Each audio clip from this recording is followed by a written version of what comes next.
Je suis rhumatologue hospitalo-universitaire à la Pitié-Salpêtrière. Et puis je fais également des interventions pour quasiment tous les laboratoires qui font des médicaments dans les rhumatismes. Alors, ce topo, il porte sur la fatigue.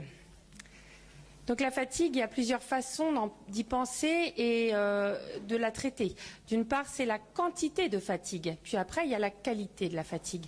Alors en quantité de fatigue, déjà, généralement, votre médecin va vous demander, s'il vous demande, votre fatigue, c'est encore un autre sujet, va vous demander d'évaluer votre fatigue entre 0 et 10. Et la question habituelle, c'est quelque chose comme ce qu'il y a sur cette diapo. Votre fatigue due à votre rhumatisme ou à votre maladie. Et généralement, on essaye de l'évaluer au cours de la semaine écoulée, parce que la fatigue, c'est très fluctuant. Voilà, d'un jour à l'autre, ça peut varier. Et toute la question que va se poser votre médecin, c'est est-ce que ces variations reflètent la sévérité de votre maladie ou pas? Et c'est ce qu'on va essayer également de voir dans ce topo. Alors si aujourd'hui, tout de suite, vous essayez de répondre à cette question, comme vous avez commencé la conférence il y a seulement quelques heures, qu'en plus aujourd'hui il fait très beau, et que je suis sûre que vous êtes très motivés, très contents d'être là, peut-être que votre niveau de fatigue n'est pas trop élevé. Quand on commence à penser à la fatigue, c'est toujours aussi intéressant de se dire, mais qu'en est-il des autres? C'est-à-dire que, bien sûr, la fatigue, ça peut être une composante de la maladie, mais ça peut aussi être une composante de la vie d'être fatigué. Donc, tout le monde peut être fatigué et finalement, on situe sa fatigue en fonction de son état habituel, mais aussi, sans doute, par rapport à ses proches et aux personnes qui nous entourent. La fatigue, clairement, c'est un sujet qui intéresse tout le monde, hein, même les gens qui n'ont aucun rhumatisme, aucune atteinte inflammatoire digestive. Et quand on va sur Google, on trouve énormément d'infos sur la fatigue, y compris des informations sur les causes, comment la combattre. La fatigue au réveil, je pense que ça évoque quelque chose pour les gens qui ont de l'inflammation, parce que c'est souvent un élément qui est un petit peu plus spécifique. Et donc, on va essayer d'aborder différents aspects en rapport avec la fatigue, avec essentiellement ces trois éléments que je voudrais partager avec vous. La fréquence de cette fatigue, les causes de cette fatigue, parce que si on ne comprend pas d'où elle vient, on ne saura pas comment la combattre. Et puis enfin, les solutions qu'on peut proposer. Alors, en termes de fréquence de fatigue, est-ce que c'est rare d'être fatigué? Ben non, on ne peut pas dire que ça soit rare. La fatigue, c'est une expérience subjective. Ça veut dire que seul vous êtes à même de l'évaluer. Aucune prise de sang ne peut évaluer votre niveau de fatigue. Aucune IRM, aucune coloscopie ne peut montrer votre niveau de fatigue. Et c'est une diminution des capacités et des performances, mais à la fois physique, mais aussi, bien souvent, psychique, psychologique. Et c'est pas forcément la première notion qui vient à l'esprit, par exemple de vos proches, quand vous dites « je suis fatigué », mais sans doute pour pas mal d'entre vous, ça va résonner ce que je dis là, que la fatigue, c'est également une baisse de l'attention, de la concentration. On ne se reconnaît plus, on n'est plus tout à fait soi-même quand on est vraiment épuisé, on perd un peu de ses capacités. La fatigue normale, la fatigue physiologique, c'est celle qui est liée à des efforts ou à quelque chose de particulier et qui va rentrer dans l'ordre quand on se repose. Et la fatigue qu'on appelle pathologique, c'est un épuisement qui est plus profond, qui est différent dans la façon de le vivre de la fatigue normale, mais qui en plus ne s'améliore pas au repos. Alors en termes de fréquence, dans la population générale, à peu près une personne sur 5 se sent très fatiguée. Et on a 11% de la population qui souffre de fatigue majeure et prolongée sur plusieurs mois. Donc vous voyez qu'on voit tout de suite que la fatigue ne va pas être quelque chose de très spécifique. Parmi ces 11%, il y en a qui ont des maladies chroniques comme les vôtres ou d'autres maladies chroniques. Par exemple, une maladie qui fatigue beaucoup, qui n'est pas inflammatoire. Les cancers, ça fatigue énormément, d'accord, à la fois par le cancer lui-même puis par la chimiothérapie. Donc, dans ces 11%, il y a des gens qui ont des maladies chroniques, mais il y en a aussi qui n'ont pas d'autres maladies que leur fatigue, et on dit qu'ils ont juste une fatigue chronique, syndrome de fatigue chronique. Et c'est une cause de consultation très fréquente, puisque dans certaines études, on dit que jusqu'à 1/3 des consultations en médecine générale ont pour motif, ou en tout cas le patient va rapporter, une fatigue importante. La fatigue, elle est quand même plus fréquente dans les pathologies chroniques. Dans la population générale, la fatigue, elle survient après des efforts. Comme on a dit, ça peut être des efforts physiques ou bien parfois des efforts mentaux. et elle s'améliore au repos. Et dans les pathologies chroniques, on a une fatigue qui est un petit peu différente, qui est différente dans sa nature, on reviendra dessus, mais également dans sa survenue, c'est-à-dire qu'elle va survenir pas de façon liée aux efforts et qu'elle s'améliorera pas forcément après une période de repos. Alors ici, je vous ai mis la polyarthrite rhumatoïde et veuillez m'excuser pour les abréviations qui ont pu m'échapper malgré ma vigilance.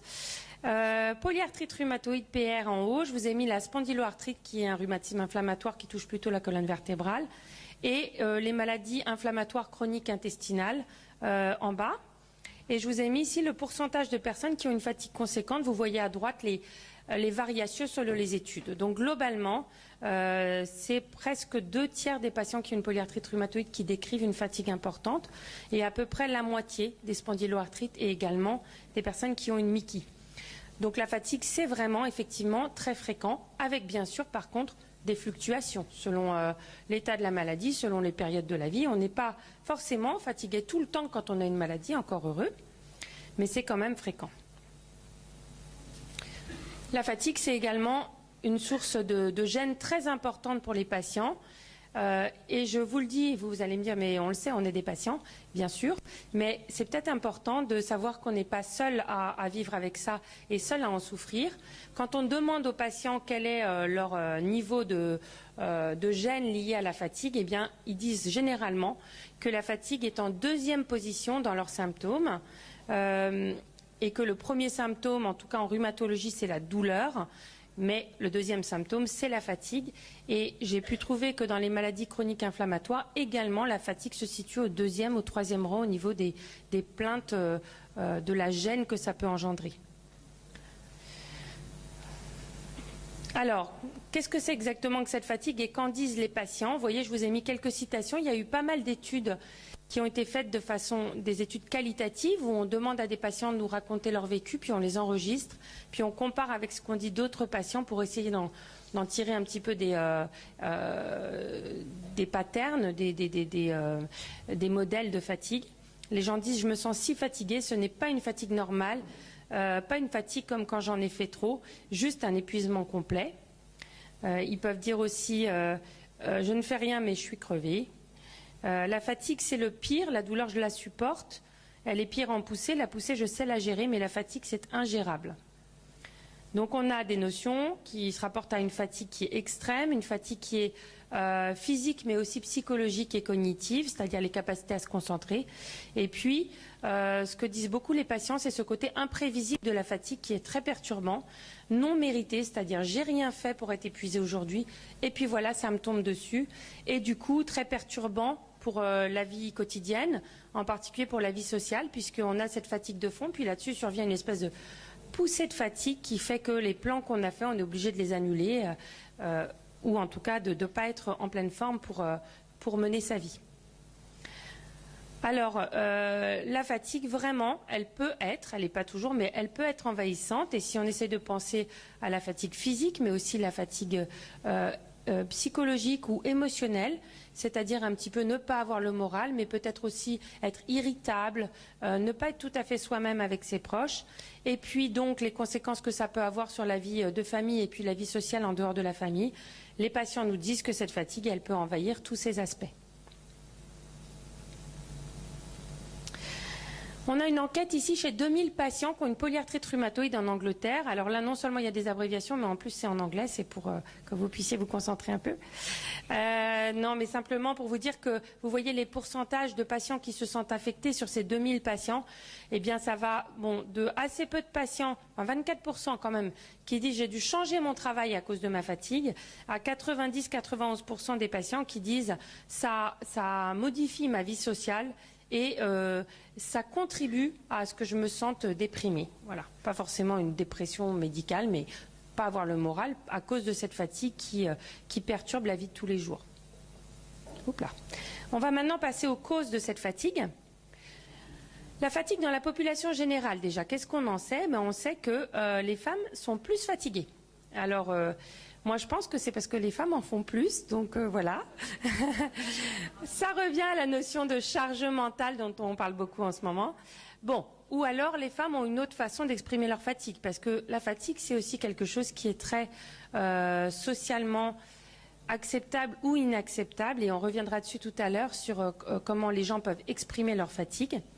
Il y a aussi plus de fatigue avec l'âge, quoique, en fait, le plus de fatigue, il se situe généralement, à votre avis, quelle est la période de la vie où on est la plus fatiguée?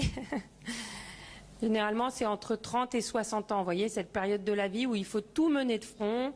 Il y a les enfants, il y a le travail, on essaye de tout gérer, les soucis financiers, la vie de couple. Et puis, après 60 ans, il y a encore tout ça, il y a encore les enfants, la vie de couple et tout. Mais bon, voilà, le niveau de fatigue a tendance plutôt à baisser un petit peu. Quoique ça dépend un peu des études. Je ne sais pas vers quoi je suis censée pointer mon pointeur et j'ai du mal à passer mes diapos. Hop là.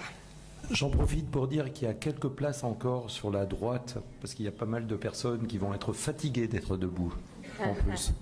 On ne veut pas que vous sortiez fatigués. Et si. Alors après, il y a des études assez discordantes sur le lien entre la catégorie socio-professionnelle et la fatigue. Parce que spontanément, on pourrait penser que c'est les gens qui ont le travail le plus dur physiquement qui sont les plus fatigués. Et en fait, selon les études, eh bien, c'est différent, c'est discordant. Parfois, au contraire, on montre que c'est les cadres sup qui sont très fatigués. Donc, il y a aussi sans doute, et je voulais justement en parler après, c'est la notion de culture. C'est-à-dire que dans certains pays, en France, c'est quand même encore à peu près acceptable de parler de sa fatigue. Il y a d'autres cultures, par exemple en Asie, où c'est pas du tout acceptable de dire qu'on est épuisé, de se plaindre de ça. Et à l'inverse, d'autres cultures, peut-être que dans d'autres parties du monde, ça peut être au contraire, je ne vais pas dire valorisé de parler de sa fatigue, mais en tout cas pas critiqué, pas mis de côté quand on dit qu'on est fatigué. Et je pense que pour beaucoup d'entre vous, je vois que vous êtes tous tout beaux et que vous avez tous l'air en pleine forme. Et pourtant, si vous êtes ici, c'est sans doute que vous êtes porteur d'une maladie chronique. Cette notion de point invisible, je pense que ça vous parle, c'est-à-dire que la fatigue, c'est probablement la part la plus invisible de l'iceberg. Les gens ne peuvent pas concevoir que vous soyez aussi fatigué quand ils vous voient au travail ou à la maison. Et ça, c'est quelque chose qui est très lourd à porter pour les patients. Maintenant, dans les rhumatismes inflammatoires et les maladies chroniques intestinales, qu'est-ce qu'on sait des causes de la fatigue ? Eh bien, on a vraiment la question principale qui est qu'est-ce qui est lié à la pathologie inflammatoire et qu'est-ce qui vient d'une autre cause. Et globalement, je vous résume ici beaucoup d'articles qui ont été faits sur la fatigue, beaucoup d'études, y compris certaines des miennes. Quand on regarde un petit peu et qu'on prend la maladie d'une part, avec l'activité de la maladie, c'est-à-dire est-ce que vraiment c'est en poussée, est-ce qu'il y a de l'inflammation, également la part liée à l'anémie et puis aux carences éventuelles qu'on voit assez fréquemment dans les maladies chroniques intestinales. Et puis tous les troubles du sommeil qu'on peut avoir, par exemple dans les rhumatismes, eh bien on a des douleurs nocturnes et donc on dort mal et donc on est fatigué aussi à cause de ça. Puis qu'on met de l'autre côté le patient, vous. Qui vous êtes, votre âge, est-ce que vous êtes une femme ou un homme, le pays d'où vous venez, le niveau d'études, éventuellement les autres maladies dont vous êtes malheureusement atteint. Et puis qu'on met aussi l'environnement, parce que ça aussi, ça joue sur la fatigue. Le soutien social, le soutien en particulier au sein du couple, mais aussi dans la maison et puis aussi au travail. Et le niveau de stress avec lequel on peut vivre, en particulier en région parisienne, c'est les transports qui peuvent être assez stressants et épuisants. Et puis après, je vais mettre dans une quatrième catégorie le moral, c'est-à-dire l'anxiété, la dépression. Et vous savez sans doute que la dépression, c'est assez fréquent quand on a une maladie chronique inflammatoire. Dans les rhumatismes inflammatoires, c'est 20% des patients qui ont une dépression médicale, si vous voulez, pas juste se sentir un petit peu déprimé. Mais aussi comment on fonctionne, et ça c'est un point important, ce qu'on appelle le cognitivo-comportemental, la façon qu'on a de gérer cette fatigue, de vivre avec, de l'affronter ou de l'ignorer. Et le self-management, mais là je crois qu'il n'y a pas vraiment de mot en français, si, self-management, c'est la façon dont on se prend en charge soi-même et qu'on essaye de voir la part de tout ça qui explique la fatigue. Ben, c'est vrai que c'est un petit peu différent selon les études, mais globalement, la maladie a l'air d'expliquer entre un tiers et la moitié des symptômes. Le moral explique à peu près un tiers de cette fatigue. Et puis le reste va expliquer ce qui reste. Vous voyez, le reste des 20% va être sur la partie de droite.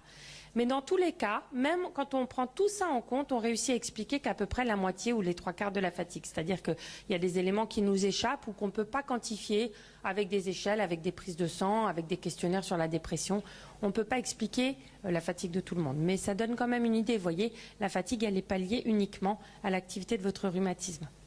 Cette diapo aussi, juste pour vous montrer que cette fatigue, elle n'est pas dans votre tête, ou elle est dans votre tête, puisque ce petit schéma, c'est un cerveau, mais elle est dans votre tête, mais pas, c'est pas vous qui l'inventez.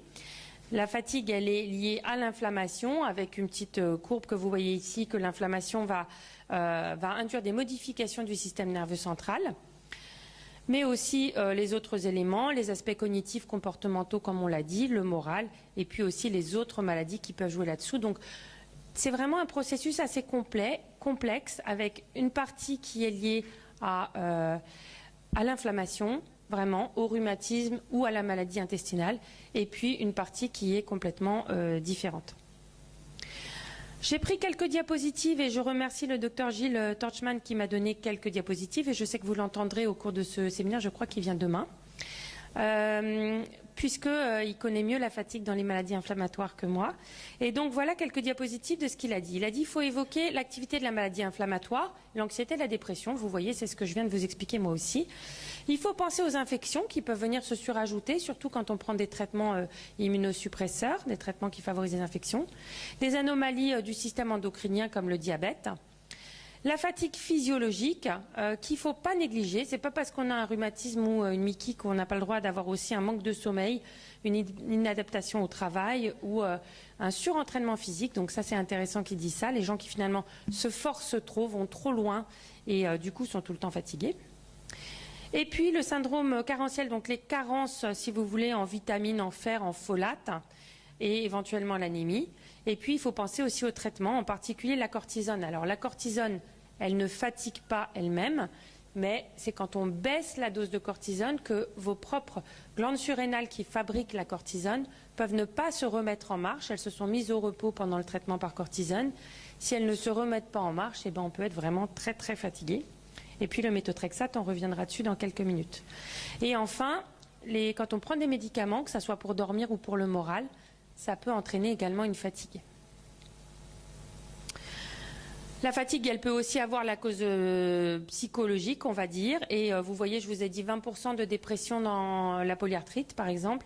Et donc, le docteur Marian Kavicki, à qui j'ai pris cette diapositive, disait que les troubles de l'humeur, c'était autour de 30% des patients qui ont une myquie, qui avaient plus de troubles du sommeil aussi.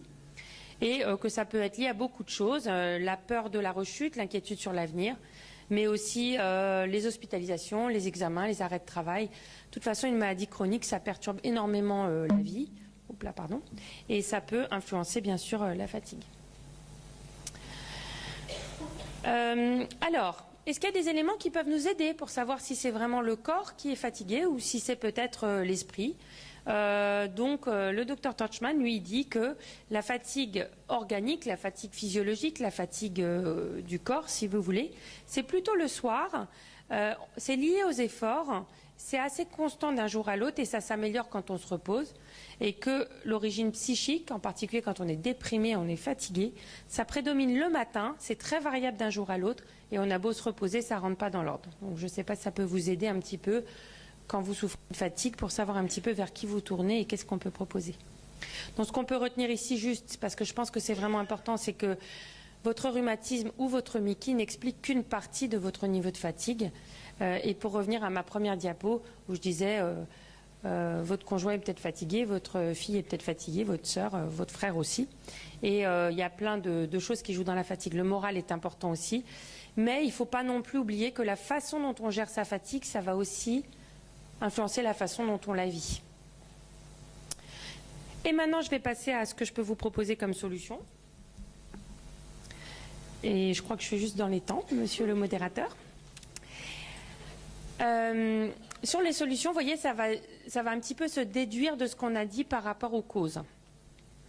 D'abord, pour vous dire que réduire la fatigue, ça intéresse beaucoup de gens. Et sur Google, on trouve aussi plein de choses sur comment il faudrait faire. Donc ici, j'ai trouvé ça qui est destiné à la population générale et qui dit pour réduire la fatigue, il faut dormir 8 heures par jour. Il faut faire des pauses de 10 minutes au moins 2 fois par jour, qui propose de faire de la relaxation contre le stress, de boire beaucoup d'eau et de manger de façon équilibrée. Je pense que ces conseils sont tellement basiques qu'ils sont certainement vrais pour tout le monde, donc ils peuvent s'appliquer aussi aux gens qui ont un rhumatisme ou une inflammation digestive. Et on va regarder si nous, on a d'autres solutions à proposer dans le cas des maladies inflammatoires. D'abord, il faut penser aux médicaments. Alors, est-ce qu'on a un médicament qui permet réellement d'améliorer la fatigue ? Malheureusement, je pense que vous vous en doutez, que vous en avez peut-être déjà parlé avec votre médecin, mais sinon je vous le dis, malheureusement, non, c'est pas le cas, d'accord ? Donc les suppléments vitaminiques, on reviendra dessus, en cas de carence, bien sûr, ça peut aider, mais sinon, les solutions un petit peu de médecine douce, comme le ginseng ou d'autres médicaments qui sont vendus pour améliorer la fatigue, je peux pas vous promettre que ça marche pas. Donc si vous voulez essayer, pour moi, comme je dis toujours à mes patients, il n'y a pas de souci. Mais en tout cas, aucune étude n'a jamais démontré que ça permettait de faire baisser les niveaux de fatigue. Alors maintenant, il y a les médicaments qu'on vous donne et qui peuvent éventuellement aggraver les choses, potentiellement. Le méthotrexate, probablement beaucoup d'entre vous prennent du méthotrexate. C'est un médicament qui modifie le fonctionnement du système immunitaire, qui est utilisé aussi bien dans les maladies inflammatoires que dans les maladies rhumatologiques inflammatoires. Ça peut effectivement aggraver la fatigue. Ce qui vous permettra de faire la part des choses, c'est qu'habituellement, cette fatigue liée au méthotrexate, elle survient surtout le jour de la prise du méthotrexate et le lendemain. Si vous êtes épuisé toute la semaine, c'est quand même assez peu probable que ça soit le méthotrexate parce que pour des raisons de demi-vie dans le sang, si vous voulez, le médicament, il n'est plus vraiment en train normalement d'agir au bout de 3, 4, 5 jours. Mais bon, c'est vrai que le méthotrexate, en tout cas, il n'améliore pas la fatigue, encore que je vais vous montrer une diapositive après. Les anti-inflammatoires non stéroïdiens, ils n'ont aucun effet connu sur la fatigue, ni dans un sens ni dans l'autre. Et la cortisone, comme je vous l'ai dit, ça peut fatiguer au moment où on baisse la dose de cortisone et au moment où on arrête la cortisone. Prendre de la cortisone, ça n'a vraiment pas de raison de vous fatiguer parce que la cortisone, qu'on appelle l'hormone du stress, c'est une hormone qui fonctionne normalement dans le corps, qui est produite vers 4 heures du matin, qui nous permet de nous réveiller pas trop fatigués et puis de nous réveiller tout court.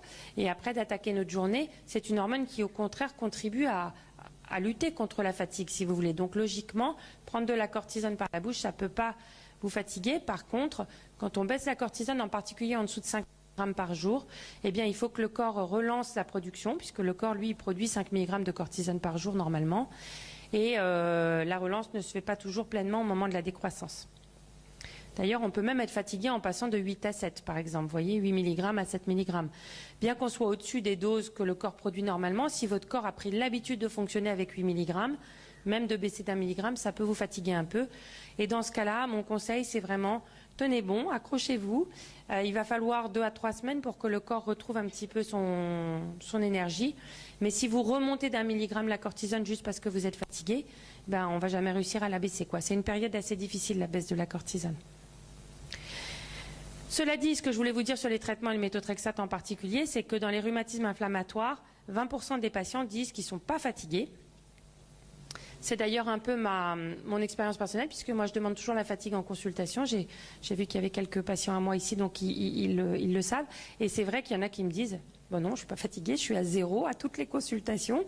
Et puis il y en a d'autres qui effectivement souffrent de beaucoup de fatigue. Donc il y a aussi vraiment, et ce quel que soit le traitement, c'est-à-dire qu'un patient qui n'est pas fatigué, on peut le passer au méthotrexate, baisser la cortisone, il n'est pas fatigué. Donc pour revenir sur l'idée que la fatigue c'est quand même une notion assez complexe. Ensuite, il y a les biothérapies. Donc, les biothérapies, c'est ces traitements beaucoup plus forts de l'inflammation qui permettent vraiment de faire baisser nettement l'inflammation quand le patient en a besoin parce qu'il n'a pas répondu à d'autres traitements. Et effectivement, la biothérapie a un effet démontré sur la fatigue. Et on n'a pas pu à ce jour démontrer de différence entre les différentes biothérapies. Donc, il y a les anti-TNF, puis il y a d'autres types de molécules qu'on peut donner. Et il ne semble pas qu'il y ait un traitement qui marche mieux que l'autre sur la fatigue.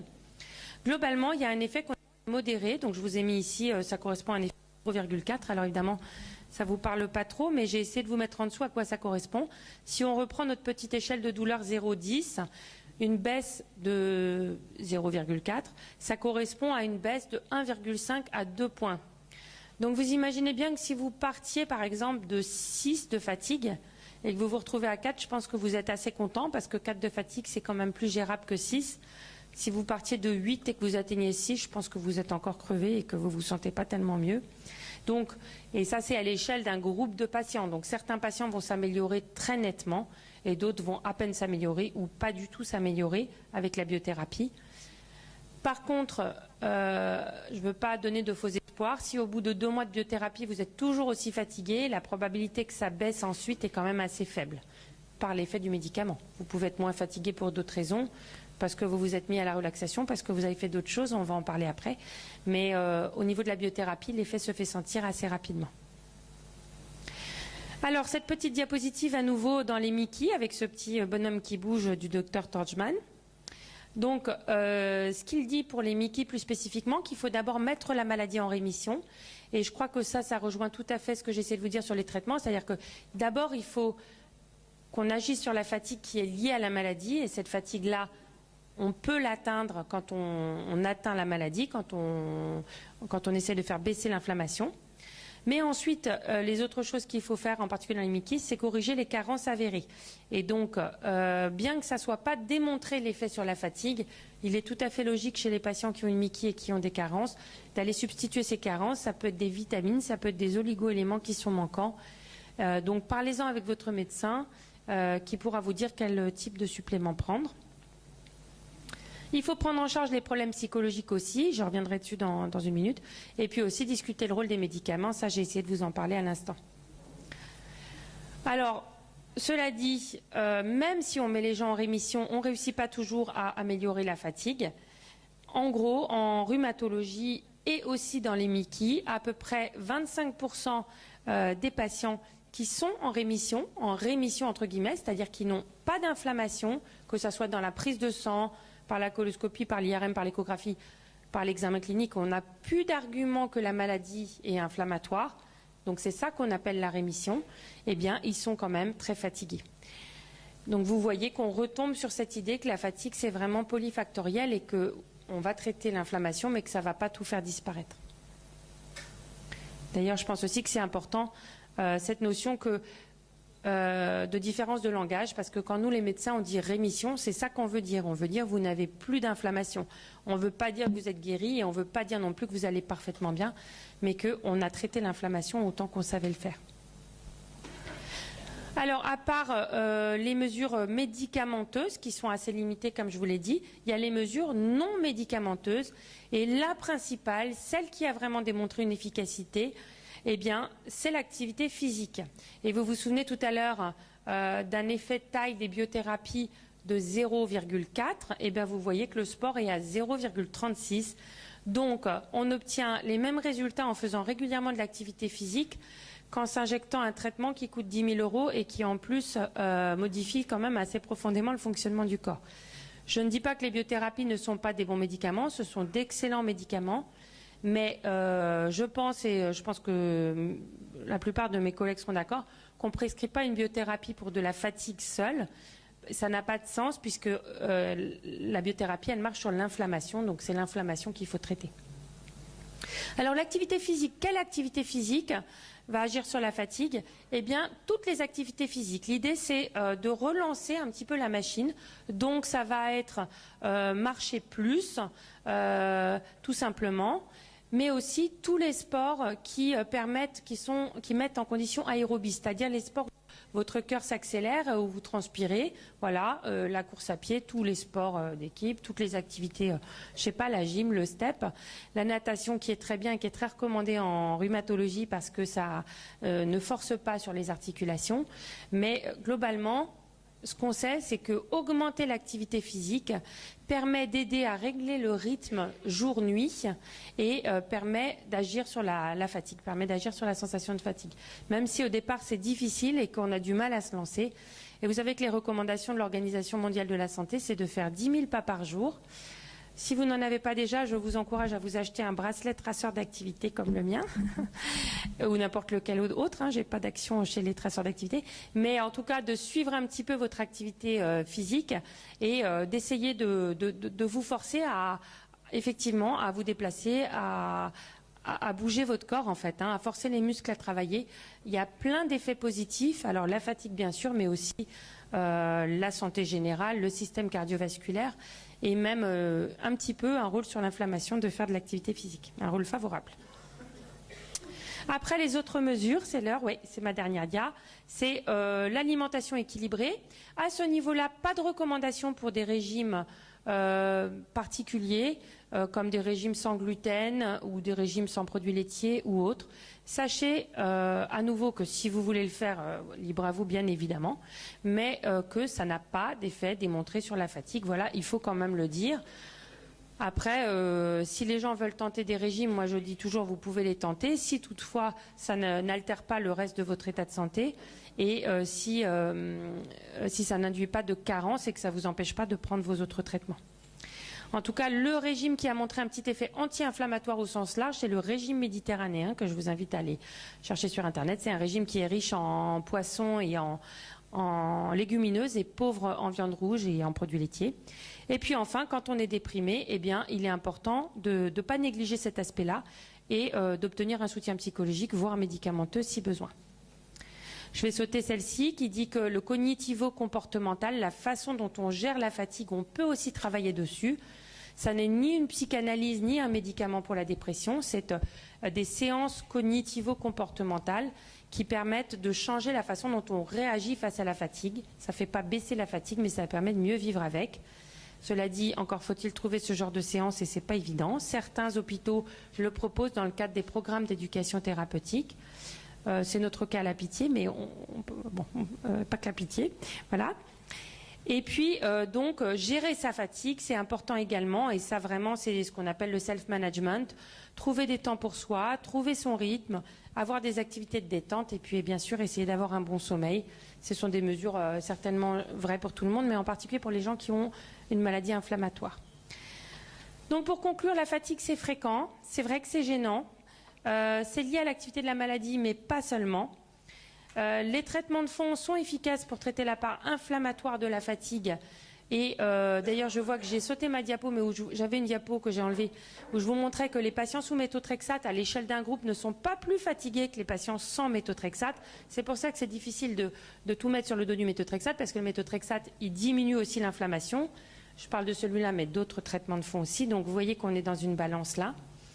Et puis, vraiment, je pense que l'hygiène de vie et l'activité physique, c'est très important. Et cette diapositive qui vous sera représentée demain, qui n'a rien à voir avec la fatigue, mais pour vous dire qu'il y a une étude qui débute sur la sécurité des médicaments.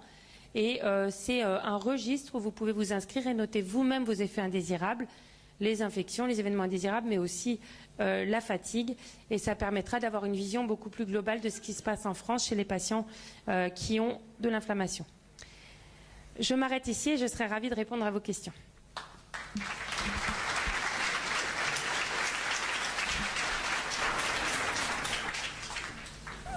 Merci. Alors, il y a un micro qui va circuler. Vous pouvez commencer à lever les petits doigts pour faire un petit peu d'exercice aussi. Ça réduit la fatigue. Le temps que le micro arrive, je vais vous poser la question. Comment faire entendre sa fatigue au médecin qui lui-même est fatigué au bout d'une journée de consultation et qui banalise totalement ce que vous lui dites ? Oui, je pense que ça c'est un point important. Les patients d'ailleurs dans les études le disent beaucoup. C'est qu'ils souffrent de la fatigue, comme j'ai dit, partie cachée de l'iceberg, non perçue par les proches, mais aussi non perçue et souvent non écoutée par le médecin. C'est vrai que le médecin, il se concentre sur ses résultats de prise de sang, ses radios, son échographie, l'examen clinique, et puis voilà, il trouve qu'il a fait son travail. Et c'est vraiment compliqué parce que sans parler même de la fatigue du médecin, je pense que le médecin, d'abord, il est formé pour traiter l'inflammation. Donc votre médecin, il va se concentrer sur votre inflammation, c'est ça qu'il sait faire. C'est aussi ce pour lequel on a des solutions vraiment efficaces à proposer aujourd'hui. Donc le médecin, il se sent un petit peu en échec quand il demande à son patient « Est-ce que vous êtes fatigué ?» que le patient renvoie « Oui, je suis à 8 sur 10 ». C'est pas facile pour le médecin, ce qui fait que certains médecins préfèrent ne pas demander parce que si je ne sais pas, je n'ai pas besoin de m'en occuper. Je pense que c'est important de l'aborder avec votre médecin. Je sais que beaucoup de médecins ont du mal à en parler. À nouveau, ce que je peux dire, c'est que souvent, les séances d'éducation thérapeutique, si vous avez la chance d'avoir accès à ce type de séance, ça peut être un moment où on peut plus partager, plus discuter de la fatigue et avoir quelques propositions. Mais c'est pas facile.